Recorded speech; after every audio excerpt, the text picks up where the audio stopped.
Hi, my name is Jeff Pagano, and welcome to Harping on Rugby. This is a bonus pod, which is the latest from our Opposition View series, where we normally look ahead to Leinster or Ireland's next assignment from the other side of the fence. But this time we're going to go that little bit further and not only harp on what Wales are likely to do at the Aviva next weekend, but we'll also be going back over the past 50 years or so, because in case you didn't know, there's a book out which has the perfectly descriptive title of Welsh Rugby, What Went Wrong? And I'm delighted to say we have its author here with us. A warm welcome to Mr. Seimon Williams. Hello, sir. Hi, Jeff. How are you doing? Good to be here. Not too bad at all. Good to have you. Well, we could literally talk for hours about each individual thing, but I suppose the question for a pod like this, I suppose for yourself is, I mean, having gone through it all and having literally spelt it out and literally wrote in the book on it. What aspect of it all, was it a person? Was it a particular entity of the whole thing? Would you have found the most frustrating? I think it's there are a number of things, a number of events, and they kind of documented in the book. But I think the key problem, I think, is that distrust that there's always been between the WRU and the club game. So there's always been that tension, and this is going back to the amateur era. This is going back to the 50s and 60s. So there was a big shift where, back in the 50s and 60s, the main characters on the WRU were people who were linked to Cardiff and Newport and Swansea, Leslie. They were linked to the big clubs. And then that kind of changed, so it became more of a community-led. So it was the community clubs that were getting these people onto the board, and they were running the game. And that created this distrust, I think, between the two tiers. So for a lot of the period that we've had over the last kind of 25 years or so, we've had that constant tug of war between the two tiers of the game. So you had, for instance, in the Welsh Rugby clubs got themselves into awful trouble, as did the Welsh Rugby Union financially in the late 90s. And in 1999, you had these discussions around an Anglo-Welsh club-based league, which would have had a number of Welsh clubs, as they were, traditional town clubs as they were, competing with traditional town clubs in England in a formal league structure. We were offered 5 places in that league.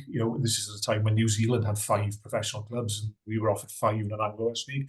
And the WRU thought that we could have 10 professional clubs playing in an Anglo-Welsh league, which was never going to work. So there is that, and from there, really, you've had the clubs wanting one thing, the union wanting something else. So then you had that rushed and kind of botched drive into regionalisation in 2002, 2003. You had all the tensions around that. You had the Celtic Warriors. You talked there about Pontypridd, and one of the reasons that Pontypridd had that travelling support later on in the British and Irish Cup era was because they formed a region with Bridgend called the Celtic Warriors, which was closed down after a year because nobody really bought into it. They had one backer. He pulled out at the end of the year. People weren't turning up to watch it. They were getting average crowds of about 2,500, regardless of what you may hear these days. But the crowds are very, very small. And so, they did go on trips, and later on, as Pontypridd supporters, but not at the time. And then we've had sort of little periods of calm. So you've had that period between the Celtic Warriors closing down in about 2010. You had calm and success. Of the first 9 Celtic leagues, Welsh regions won 5 of them. We had the Anglo-Welsh Cup going along. And there was a Welsh finalist in each of the 4 years of the full facts competition before it became a development competition in about 2010. Cardiff and Swansea won that. Cardiff won the Challenge Cup, the European Challenge Cup. They got to the semi-finals. They were a penalty shootout away from getting to the final. The Scarlets also got the semi-finals, so things were going quite well. And then you mentioned at the very start Roger Lewis with, on my dartboard as he is in my shed here, that he sort of came in and sort of skewed things completely. So the entire balance skewed away from this kind of partnership. Because in that era, Wales won 2 Grand Slams as well. The regions were doing well. Wales were doing well. It was erratic. We had a Grand Slam followed by getting thumped by 40 points by England. But it was, there was success there. But then it skewed towards the national team. So Roger Lewis came in, Warren Gatland came in, and everything was skewed towards the national team. And then what he had then was the union saying they had more money than they knew what to do with, but what they did was just pay off debts and put money into other areas, not invest in the pro tier, which is what the IRFU seemed to have done around that time, with the kind of results that we've seen over the last decade. So then you had that kind of the civil war then between the regions and the WRU in 2013-14. Roger Lewis was booted out, David Pickering was booted out, new bloom came in, and then things calmed down again. Investment started to flow into the game again from the WRU, the pro game. And suddenly there was success again. The Scarlets won the Pro 12. They got the final of the Pro 14, got the semi-finals of the Champions Cup. Cardiff won the Challenge Cup again. And then we had COVID, and the taps were turned off again. They blew a hole in the finances. Gareth Davies and Martin Phillips, who were that new broom in 2015, they went together. Gareth Davies was kicked out by the clubs in a kind of revenge of the Blazers, as it was put to be, in by one of the interviewees in the book.